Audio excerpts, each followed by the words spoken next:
Luke 4, verses 18 through 19, and Romans 8, 4b through 17. From Revelation, grace to you and peace from him who was, and who is to come. From Luke 4, the Spirit of the Lord is upon us because the Lord has anointed me. He has sent me to preach good news to the poor, to proclaim release to the prisoners, and recovery of sight to the blind, to liberate the oppressed, and to proclaim the year of the Lord's favor. And from Romans 8, so then, brothers and sisters, we have an obligation, but it isn't an obligation to ourselves to live our lives on the basis of selfishness. If you live on the basis of selfishness, you are going to die. But if by the Spirit you put to death the actions of the body, you will live. All who are led by God's Spirit are God's offspring. You didn't receive a spirit of slavery to lead you back into fear again, but you received a spirit that shows you are adopted as God's children.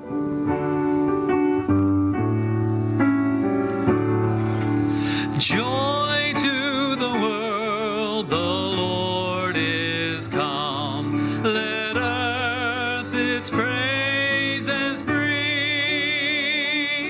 Let every heart prepare Christ's room, and heaven and nature sing, and heaven and nature sing, and heaven and heaven and nature sing. Joy to the earth, the Savior reigns. Let all their songs employ, while fields and floods, rocks, hills, and plains repeat the sounding joy, repeat the sounding joy, repeat, repeat the sounding joy. Christ rules the world with truth and grace, and makes the nations prove the glories of God's righteousness, and wonders of God's love, and wonders of God's love, and wonders of God's love.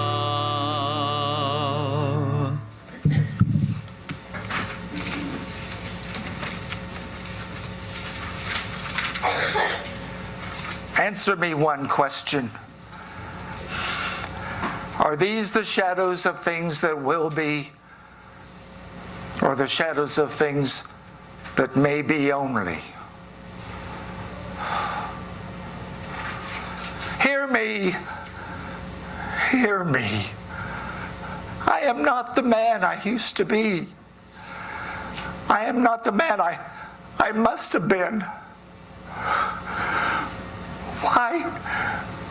Why show me these things if I am beyond hope?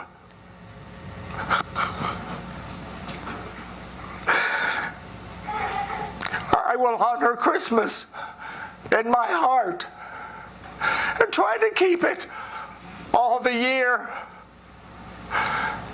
I will live in the past, the present, and the future. All three spirits shall strive within me, but I will not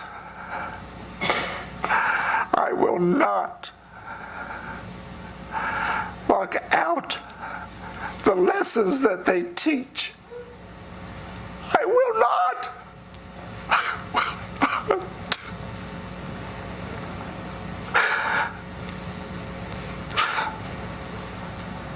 I will try. I will not shut out the lessons.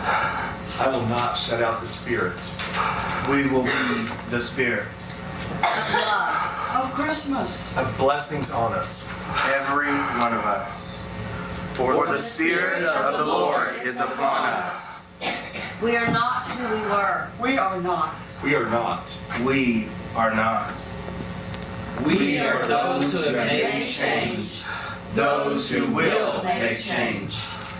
And oh, the joy that floods my soul. I've got the joy, joy, joy, joy. And oh, the joy that floods my soul.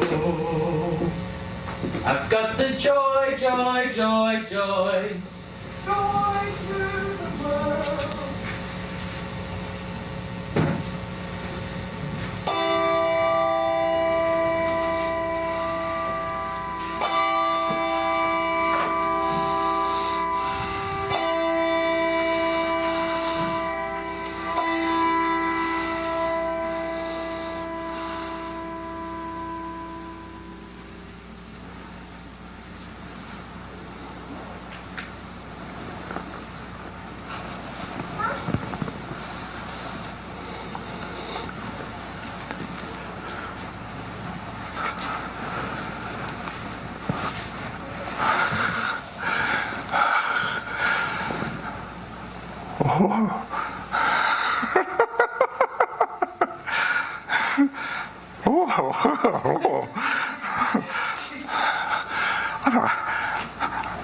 I'm as light as a feather.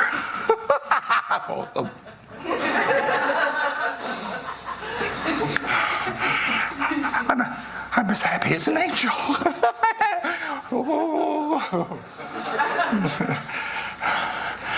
I'm as merry as a schoolboy.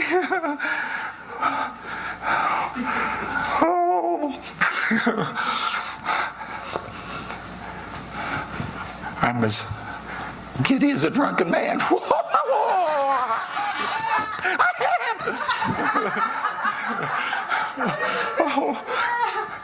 Merry Christmas. Merry Christmas. Merry Christmas. Merry Christmas.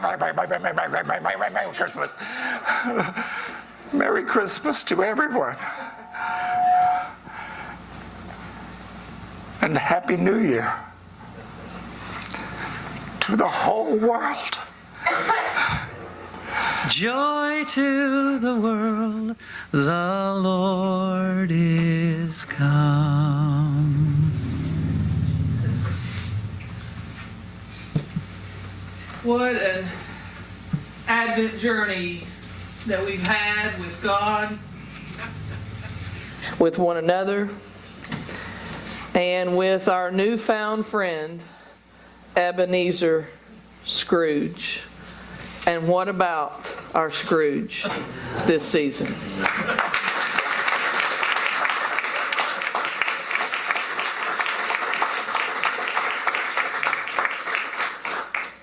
Accompanying Scrooge on his own journey has given us pause for reflection of our past, courage for an honest and objective view of our present, and now today, as the ghost of the Christmas yet to come takes Scrooge on his final Christmas Eve midnight journey, we're invited to imagine our own futures. Futures are interesting, aren't they? For more than anything, our futures are unknown. As much as we plan our work and work our plan, unexpected curveballs are tossed our way. Perhaps the biggest derailment of future plans is a change in our own health or the health of someone we love. And as we know all too well, sometimes these illnesses result in death and associated grief. Futures unknown with medical journeys. And if medical curveballs were the only ones we had to catch, well, we might do all right. Hard as they can be sometimes, but you see, we know that there are other curveballs thrown our way, aren't there? Relationship changes, which might include divorce or serious estrangement from family and friends. We experience the curveballs of unexpected job challenges, which sometimes result in a double curve of financial challenge. Futures. Unknown futures. It's enough to move us from the playing field to the furthest corner of the dugout. as we lose our desire sometimes to stay in the game. We grow weary. Sometimes we grow angry. We can become indifferent, overwhelmed, and sometimes we're just tempted to hunker down in our own close-knit group and take care of our own. This fear of the future is what our scripture points to this morning. And this fear of the future is also what drives Ebenezer Scrooge to finally decide that he needs to make some necessary changes. We understand fear of the future, don't we? All these unknown and continuous curveballs can leave us unsettled. And yet we're called to trust in God and to remember the verse that Justin read from Revelation. Grace to you and peace from God, who is, and who was, and who is to come. In other words, God was with us in our past. God is with us now. And God, my friends, will be with us in the future, no matter what. It is this hope and it is claiming that promise that we can find joy even in the midst of unhappiness. How can that be, you ask? Ebenezer Scrooge was a bitter, cold-hearted man. And so, as he was taken on the Christmas Eve night to a journey of his past, present, and future, he recognized that he was standing in the way of experienced joy.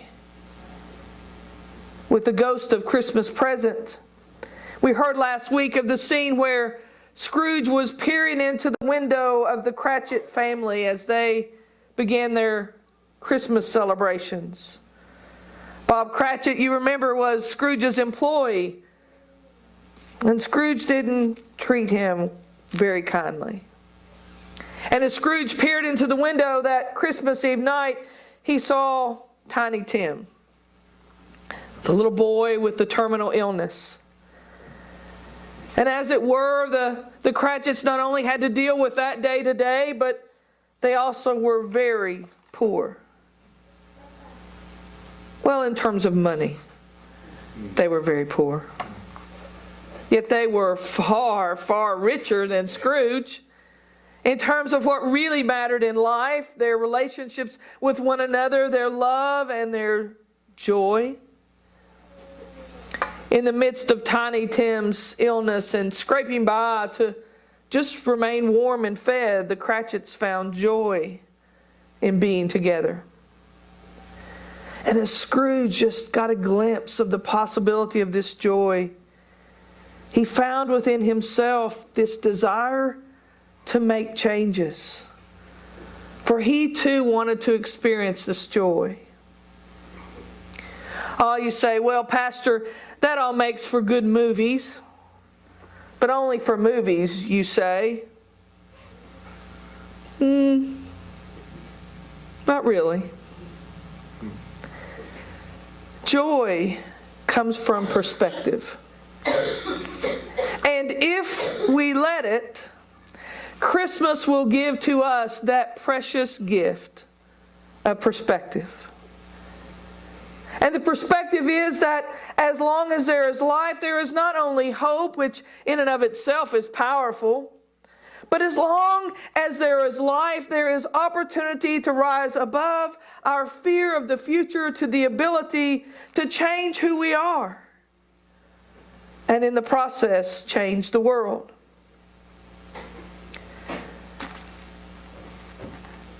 I look to others who exude joy.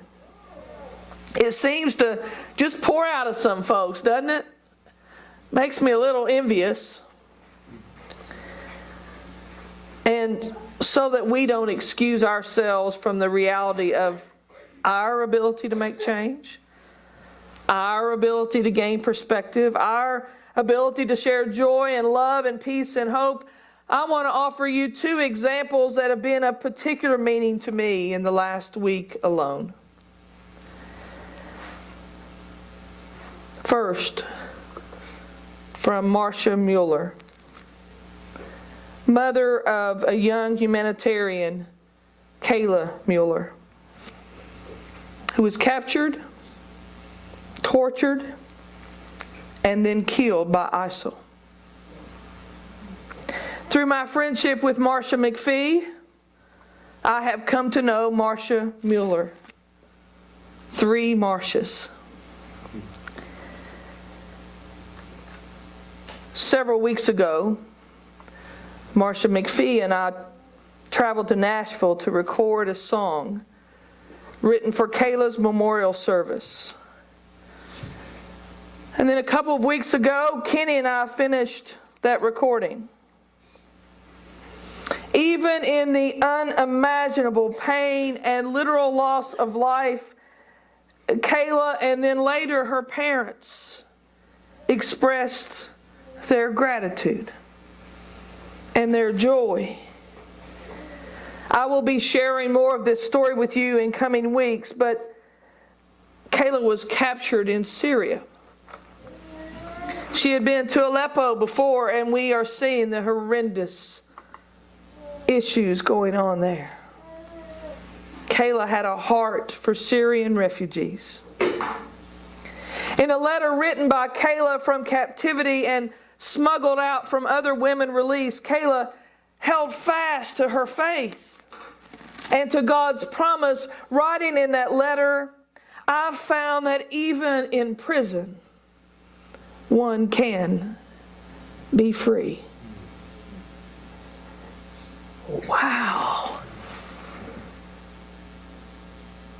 As I first read a copy of that letter, now a part of a 2020 feature story, I couldn't imagine how a young girl in such a horrendous situation could write, "Even in prison, one can be free."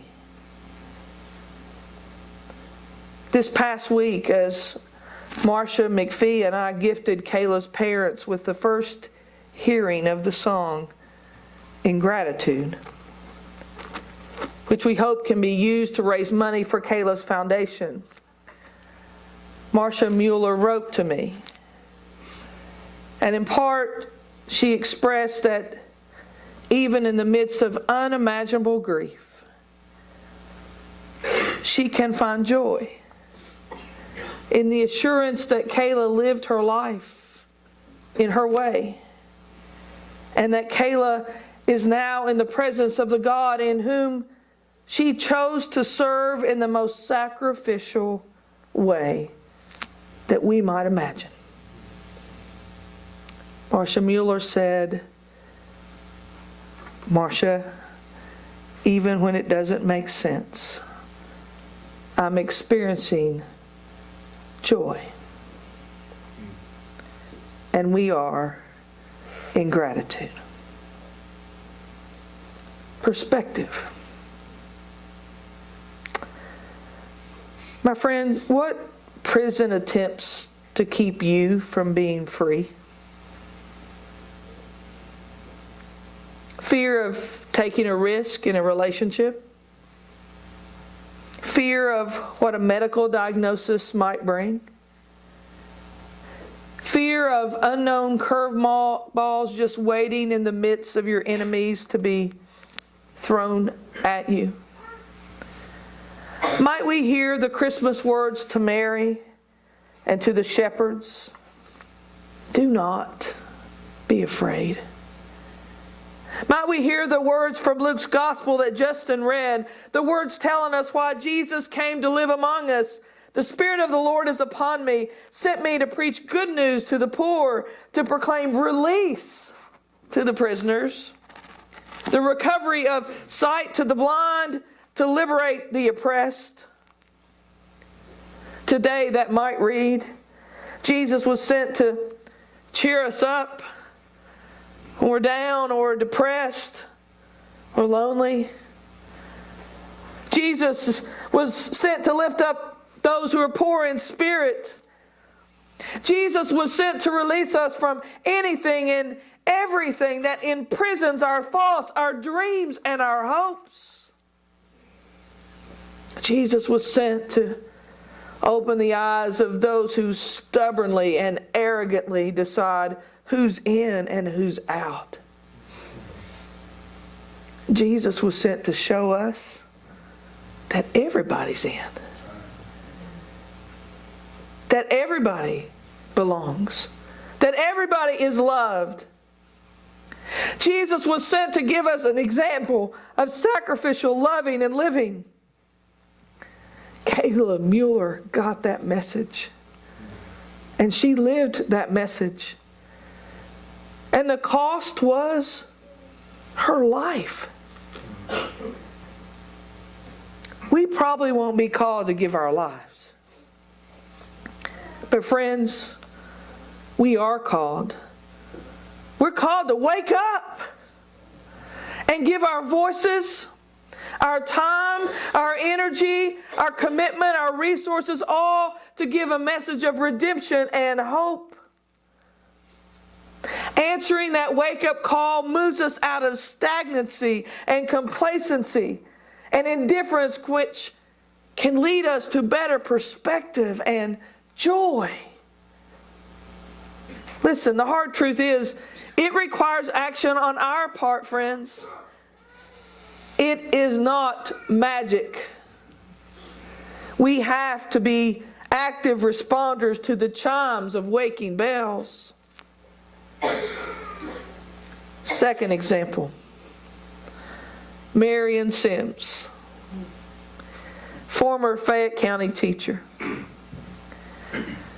As most of you know, I'm married to a committed teacher, and we have several in our church family. I know from what I see in our own daily lives and what I see with other teachers closely associated with Bryn, that teachers face many, many challenges with little thanks or appreciation. This week, our local paper had as part of its front page story, Marion Sims,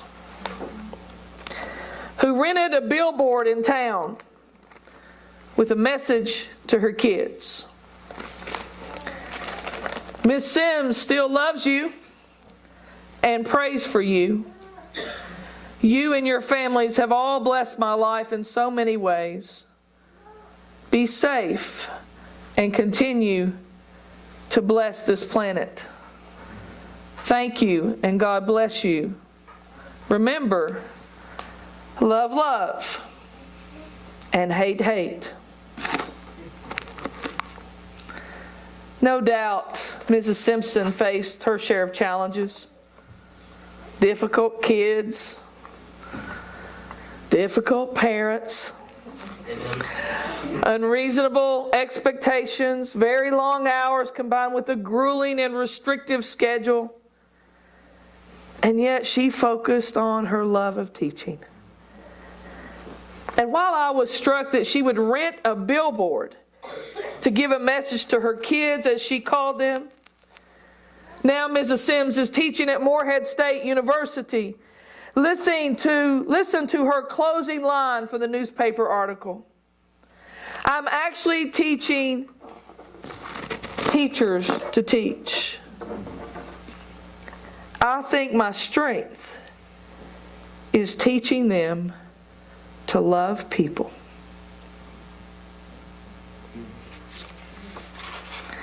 That, my friends, is perspective. And that, my friends, is what the ghost of Christmas past, present, and future tried to do for old Ebenezer Scrooge. That is what Kayla Mueller did in Syria and other war-torn countries to innocent people.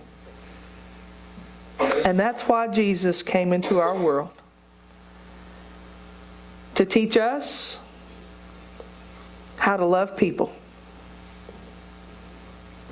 For you see, once we love that radically, like Kayla did, like Mrs. Sims does, like Jesus modeled for us. We just can't help but be changed.